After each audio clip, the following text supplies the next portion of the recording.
So I just discovered a system that's helping me close $5,000 per month SMMA clients consistently, and it all came from one small change to my script. So if you're tired of hearing, I need to think about it, let me talk to my partner, or getting hit with smokescreen objections every single call, this is going to change everything for you. Now, in this video, I'm going to give you my exact sales script, the full step-by-step process I use to lead the prospect, present the offer, and actually close with confidence without feeling pushy. Now, this is the same system that's helped me close over 35% of my calls, meaning you can double your close rate without taking more sales calls just by running a better process. I'm going to show you exactly what to say, when to say, and how to handle every objection the best way. So let's dive in. All right, so we're going to start with the entire script, go through the pitch, and then objections. And you can literally go take this and copy and paste it in your agency. And at the end, I'm going to show you how to actually get this Miro board, this exact Miro board, the script, everything. So make sure to stick around for that. Now, the first part we have is the discovery. Now, for those of you who don't know or are new here, which I know a lot of you guys have been watching for a while,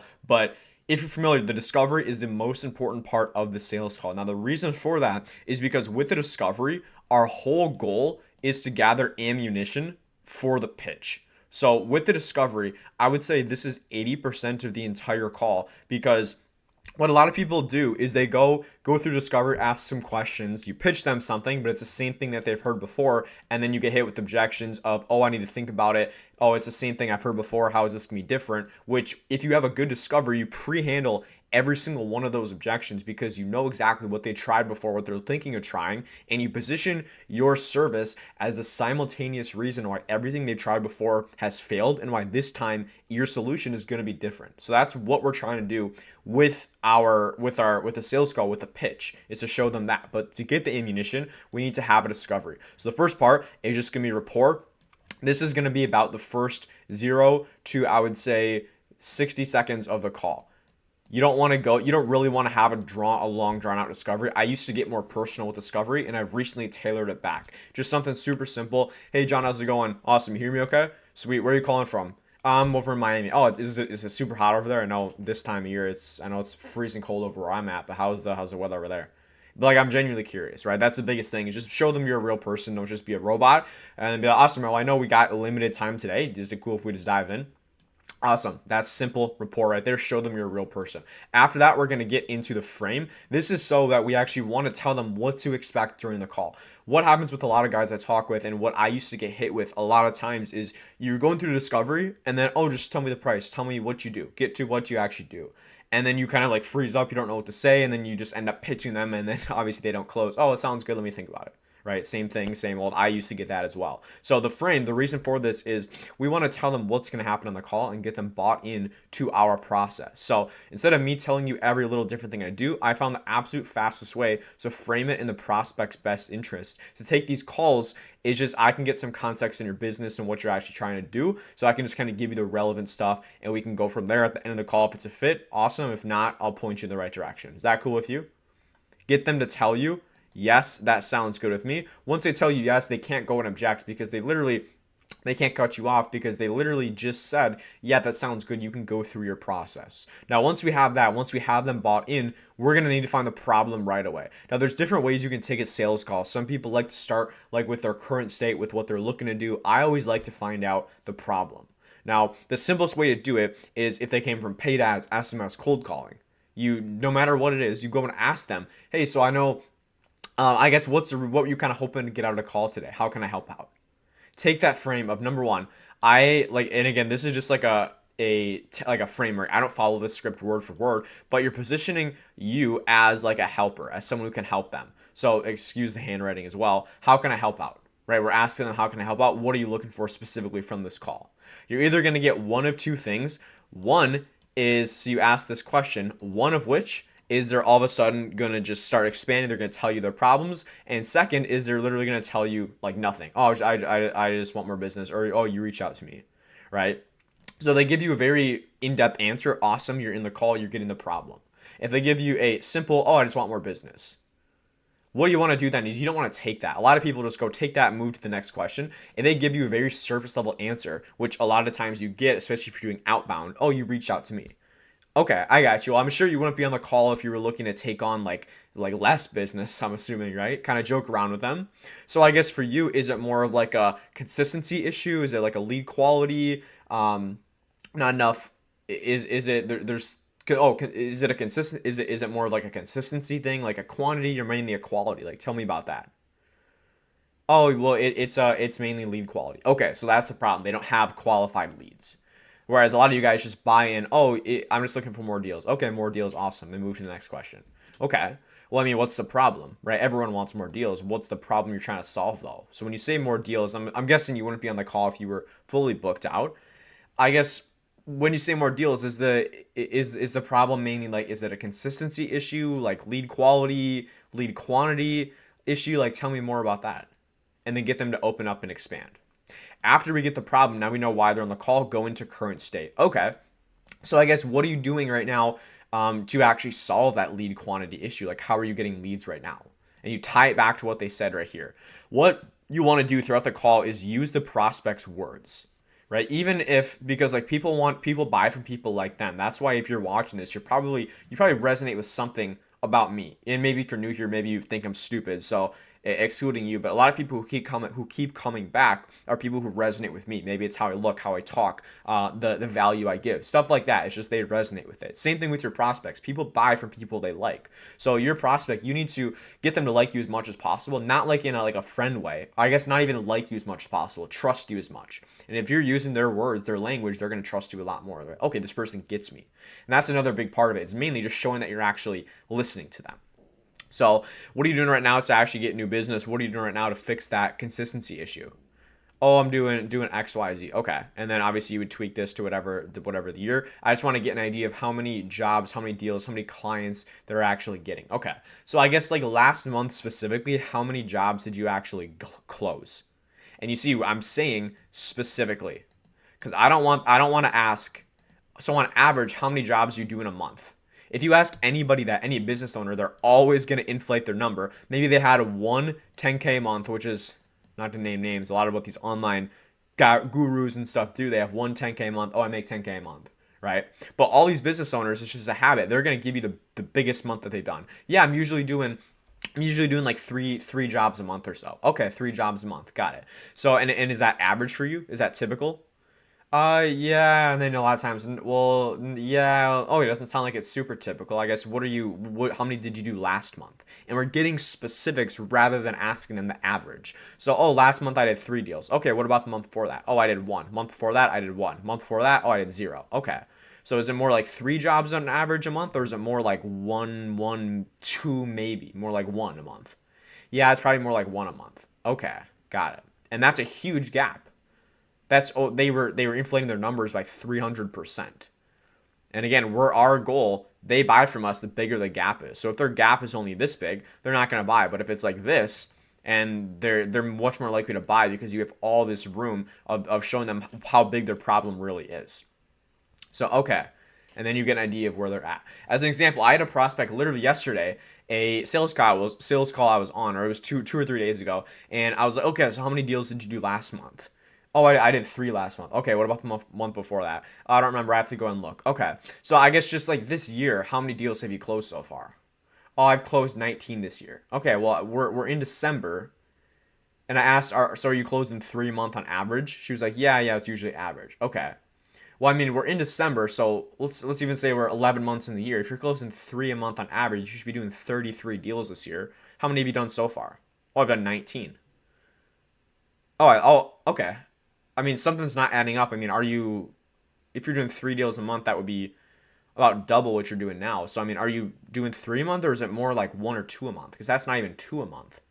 Yeah, I'm more like doing one to maybe 2 a month. Okay, and they just like blatantly lie. That's just like the first example that came to my head because it was 2 days ago, and I thought of that as I was making this right here. After that, we want to go into what have they tried before.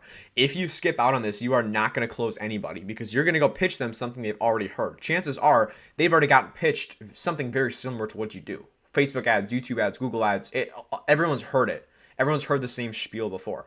So if you don't know what they've tried before, you're gonna go pitch them something, and they're gonna be like, "Oh, I heard this exact thing before. How is this different?" Oh, it's you can't go and you're on the back foot then. So we want to get an idea. Okay, so have you tried Facebook ads before? What have you actually done in the past? Yeah, I did Facebook ads X Y Z. Okay, how'd that work for you? God, okay, what'd you like about that? What didn't you like about it? How much are we spending on that? Get an idea of, okay, maybe the leads were unqualified, unqualified. Maybe they were price shoppers. They were just looking for a low price, and you're gonna note all this down. So when you go pitch them, you say, "Hey, we do, instead of using image ads, we use video ads to make sure we're calling out people looking for jobs that are quality, not just shopping for the lowest price." And you mentioned as well that you were getting a lot of unqualified people from XYZ company when you did Facebook ads. A big part of that is because they're not asking qualification questions. So what we go and do is ask these qualification questions to make sure that we're actually pre-qualifying these people before you ever speak with them. Right? And then you're tying everything back to what they said. So I would be taking notes on this, writing down these keywords. Now you want to find out what they tried before, dig into that. But also if they haven't tried stuff before, gotcha. I mean, have you, okay, that's good that you haven't, or that's interesting. I know a lot of people have tried stuff before. I guess, have you taken many calls like this? They're going to tell you, no, I haven't. Okay, then it's not a very sophisticated prospect. Or yeah, I have. Okay, so I mean, on those calls, I guess, because obviously we're on this call because you didn't find what you were looking for. I guess what did you like or didn't you like about those other calls that you took?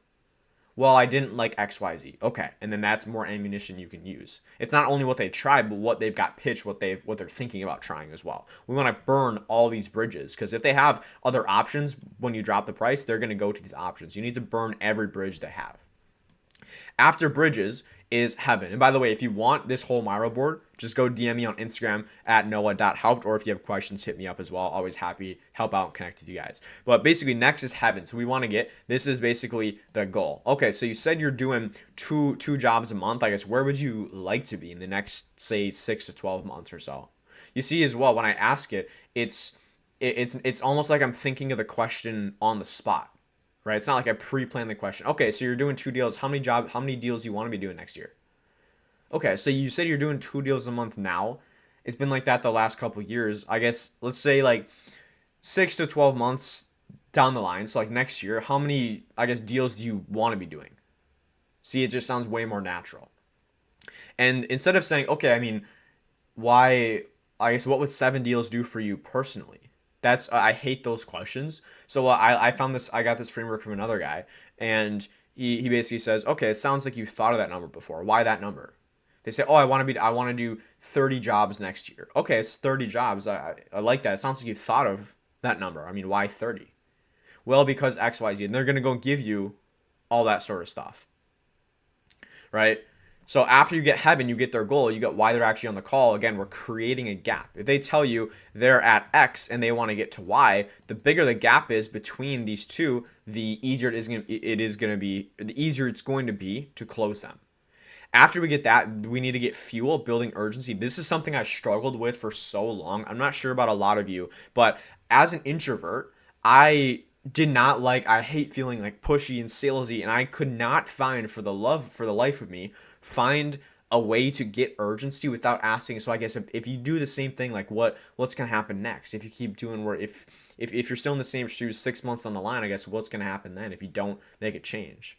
Right? It just sounds like very salesy. So what I like to do is, and this is after you build a gap. This is why we're asking this later. If you go ask this right up front, they're gonna smack you and leave the call, right? Of course, over Zoom because it's all video call. But if we have their problems, okay, so you've kind of been at 2 deals a month for the past 2 years. And I know you haven't really tried a ton before. You've tried a couple things here and there, but it's been a little bit since you've actually tried some stuff. I guess for you, like, why is this a priority now? Or I guess, like, is it a priority for you now? They're going to tell you either yes, it is, or no, it's not. If they say no, it's not, okay, I got you. Well, I mean, I'm just curious because obviously I know I don't want to waste your time. But I guess if it's not a priority, like, why are we on this call in the first place? Like, I'm just genuinely curious. Then they're gonna tell you, oh well, I need XYZ, and then okay, then they pull into you. You pull out, you pull back, and they're gonna come closer to you, right? They're gonna lean in on it. But if they tell you, oh, I'm looking to do it now, okay, I guess like why now? You haven't been doing it the last like 2 years. I'm curious. Oh, blah blah blah blah blah blah blah. Or you can say, okay, so it's been like 2 years. I mean, how much of since it's been 2 years since you've been having these like kind of issues with the lead quality and inconsistency? I guess like what changed now that's making this like such a priority for you? Well, X, Y, and Z. It's kind of just getting a gauge about where the conversation is and the type of prospect you're dealing with, because we have type A and other types of prospects. But I'm not going to go into that now. I can make a separate video on that later if you guys wish. But basically just getting the urgency, getting them to tell us, hey, I'm looking to do this now. Because if they go and tell you, oh, I need to think about it, well, hey, you just told me you were looking to do it now. Like, what changed? Boom, and you can tie them down. After that, that's pretty much everything. We can go and actually label the problem. So it sounds like XYZ. Sounds like basically you're struggling with XYZ. You basically just need a consistent way to actually bring in motivated homeowners so you can actually close an extra 3 to 4 jobs a month. Is that right? Okay.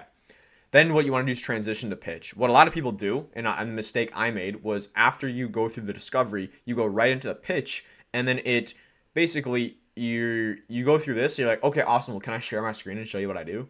Then it's like, then immediately they get out of the frame and they're like, okay, this guy was actually just trying to sell me. He was always trying to sell me. Whereas if you're like, well, I'm be honest with you, John, based on XYZ, based on what you told me, this is literally my bread and butter. I can 100% help you out with this.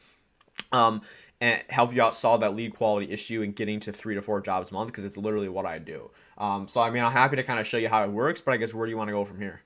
Yeah, show me how it works. Okay, cool. And you're getting their permission to then share your screen, because then you're keeping the frame of, oh, you're just like you're a consultant. You're trying to help them. You're not trying to sell them on something.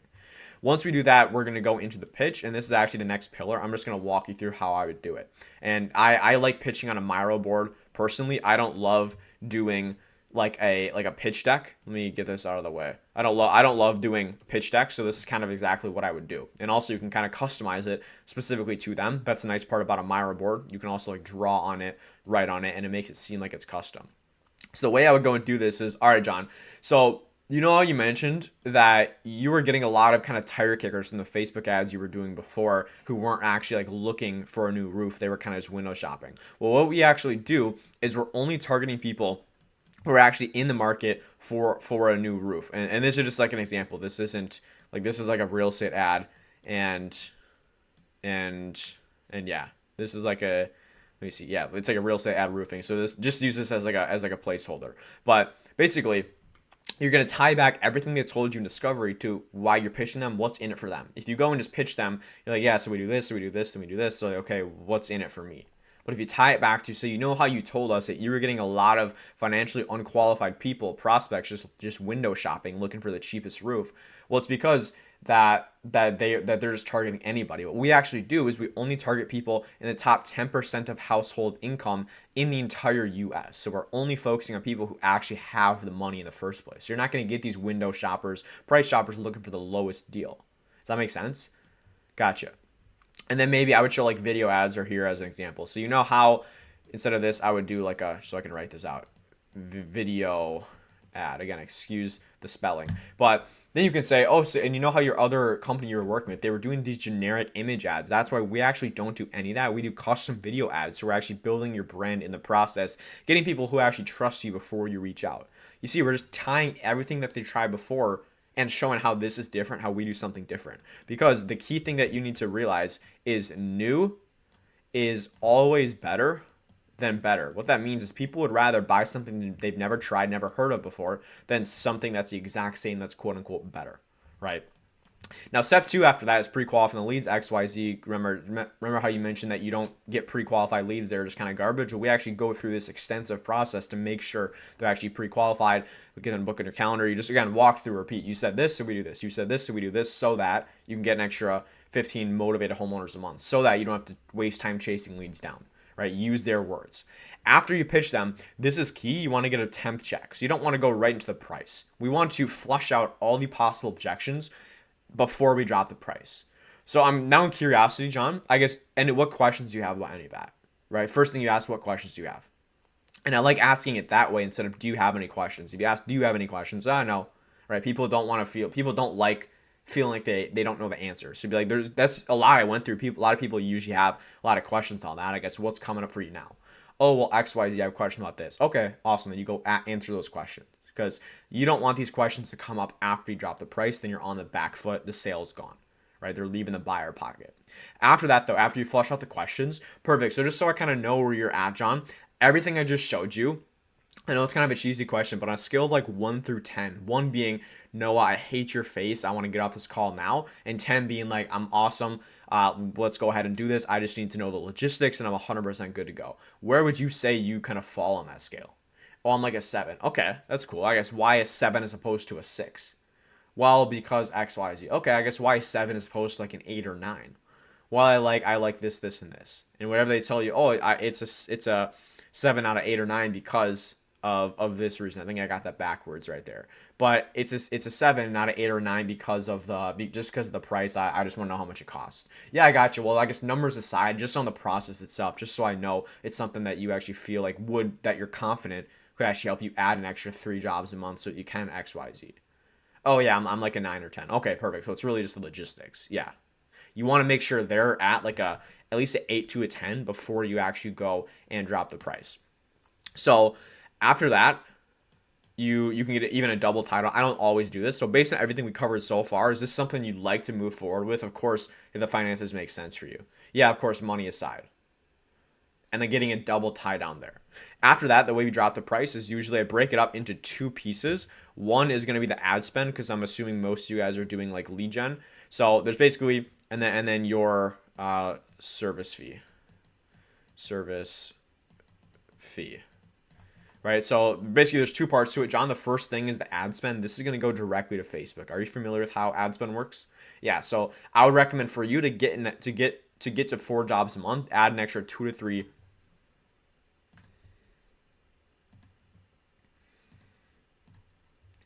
Yeah, John. So the way the ad spend works, for you to add an extra 2 to 3 jobs a month, I would say we start with $50 per day. And that's going to go directly to Facebook. I don't touch a dollar of that. But you're positioning it, hey, because you said this, because you want to hit this goal, I would recommend this. And it makes it seem like it's custom to them. After that, okay, so any questions on that? Nope. Okay, cool. So basically the way it works is it's just 3 months, and to get you the extra 3 to 4 jobs a month, it's just $3,000 flat for me to manage all this. Be silent. Then after that, then usually either they're good to go, they're gonna think about it, okay, and if they're looking off the screen, they're thinking, don't say anything, just let them think. You don't want to drop the price and then just start talking. You want to wait at least 8 seconds, right? Wait at least 8 seconds before saying anything at the minimum. After that, then if it's still like they're looking at the screen, they're not saying anything, then okay, how does that sound, John? Or what are you thinking? Don't make it awkward, right? After that, you're probably either going to close them or you're going to objections. They're going to be, oh, it sounds good. Okay, awesome. So when do you want to get that onboarding call? Boom, go get the payment on the call. And that's one other thing as well. Always, always, always payment on call. Always get the payment on the call. Never, oh yeah, just get it to me later. Payment on the call, always. Otherwise, you're never going to hear from them again most of the time, right? I mean, even sometimes though, if you do a really good discovery, have it really dialed in, everything I just showed you, they will like legitimately pay after the call if it's just logistics, but always try to get payment on the call. But let's say you do get objections. The framework for an objection, oh, I need to think about it. The first thing you want to do is reassure. Okay, that's not a problem. Reassure, make it feel like it's not a problem. Then we want to tie them down, right? So at this point, you should already know they feel good in the process because this is what we did right over here is we tied them down. So I guess just so I know like where you're at, John, on the process itself, everything I actually showed you, how confident do you feel that this is the solution you need in order to get to 5 jobs a month in the next year? Oh, and they're gonna say, oh, I feel 100% confident. Okay, so I guess then is it fair to say is it just the investment or like what's coming up for you that makes you? I wouldn't even mention that makes you feel like you need to think about it because that's a smoke screen. So I guess is it mainly just the investment then? Boom, and then you tie it down. It's not the process; it's just the investment. Or if they tell you, yeah, no, it sounds good. Okay, that didn't sound super confident, John. I guess what are you kind of excuse me? What are you unsure about with the process? Oh, I'm unsure about this, this, and this. And then you go handle it. And then you tie it down again. Okay, so having said that, now that we went through that, are you 100% confident this is what you need to get 5 jobs a month? Yeah, I am. Okay. So then if you're 100% confident, is it fair to say it's just the investment? Yeah, it's just the investment. Okay. And then you know it's just the investment. You're closing all these other doors and we're just focusing on the one objection that it is, which is the real objection. And a lot of times it's not actually an objection, so it's like fear. Well, I guess that that is the objection. So scratch that. But you're finding the real objection, which is actually the money, It's not that they need to think about it. It's that it's the finances, right? So when they say they need to think about it, if you go say, oh, no worries, take your time when you want to touch base, you just lost the sale. They don't need to think about it, right? So when you say it's the money, this is what I get a lot of times. It's usually going to come down to money. It's either logistical, or fear. So it's either they literally don't have the money or they're just scared to invest it. So when you say it's the investment, I guess is it more of a case of you just don't have the capital to invest? Like you don't have the 3,000, or is there just kind of some uncertainty around it? If they tell you, "Oh, it's I just don't have the money." Okay, and then you go and do a payment plan and you close them right there. Well, if I can help you make that work, are you 100% good to move forward? Yeah, I am. Okay, and then you talk about payment plan. We'll break it up into three. Boom, close them. Otherwise, if it's fear, this one is more tricky. And I'll tell you, I'm not a master objection handler. I'm not an expert at this by any means. Like I'm not a pro. I'm still taking more calls, still learning every day. With that though, you just want to reassure them again. So if they say it's just kind of uncertain. Okay, well I totally get that. Again, we want to reassure, just so I know, and then we're gonna tie them down again. Just on the process itself. Are you 100% confident this is exactly what you need to get to 5 jobs a month? We're almost looking for them to say, no, yeah, no, it sounds pretty good. Okay, it didn't sound the most certain. I guess what are you unsure about in the process? A lot of times it's just like a simple thing. After you handle that, they're like, okay, perfect, I'm good to go. Right? But considering, let's say they are good, fully good in the process and they're still hesitant, okay, so is it just kind of fear of I guess what's the uncertainty right here for you, John? Just to see if I can help. Well, it's just that I've never done it before. Okay, that's the real reason they haven't done it before. Okay, and that's totally fair. Again, reassure them. I guess and I would expect you to feel that way, right? If you're sitting here as cool as a bean and you don't have any uncertainty, I would be like, okay, I don't know if this is the right thing for you because you're probably not gonna do your part. If it's comfortable, then you're not gonna have the same investment in it as if it was more of not the most comfortable thing, right? You're gonna put more into it. So that's totally normal. And I would actually expect you to be that because I've seen all of my best clients, all our best clients are the ones who have had that uncertainty in the beginning, but they just still decided to jump in and trust it because they trusted me, trust the process, trust themselves. But the biggest thing, the only way this doesn't work is if you don't actually put in the work, actually call the lead. So I guess my question to you would be, if we were to go forward, would you 100% commit yourself to it and actually call the leads, do all the inputs, ask questions when you need help? Yeah, I would. Okay. So I guess having said that, if you've seen all the other people we've helped, what part of you makes you feel like it wouldn't work for you specifically, and you'd be the minority that doesn't work for? Well, I'm not sure. Okay, so it's mainly just the fact you haven't done it, and then you kind of you go through that a couple more times and you go and end up closing them. I'm not going to go through all that now. I would also not talk as fast as I am now. I'm just doing this because it's a video to kind of I don't want to drag this out a ton, but you would also want to slow down a bit, right? If you talk fast while they're objection handling, it brings up fight or flight, right? So talk slower, just level with them, and just it's not a problem at all, right? Be like a that rock that they can rely on. And that's exactly how you go and do this. And if you go and do this framework, I'm telling you, you can go and triple your close rate literally just by implementing this stuff. But again, I will say the discovery, this is the most important part of the call. All this other stuff is good, but this discovery sets up the entire call. Now, if you have any questions on any of this on sales, agency in general, scaling agency up, DM me on Instagram at noah.helped, or it's in the description. And if you want this exact Miro board as well, just DM me and I can shoot it over to you 100% free as well. Because my whole goal with this channel is giving you as much value as possible. Other than that, I hope you got a ton of value from this. Make sure you actually go and implement. Don't just watch YouTube videos on all this. But once you do start signing clients, you're going to need to actually deliver results, actually dial in the service delivery. So I'd recommend going and checking out this full service delivery masterclass I did with a bunch of other agency owners so you can actually not only get clients, but actually have them keep paying you over and over. So make sure to check that out, and I'll see you in that one. Peace.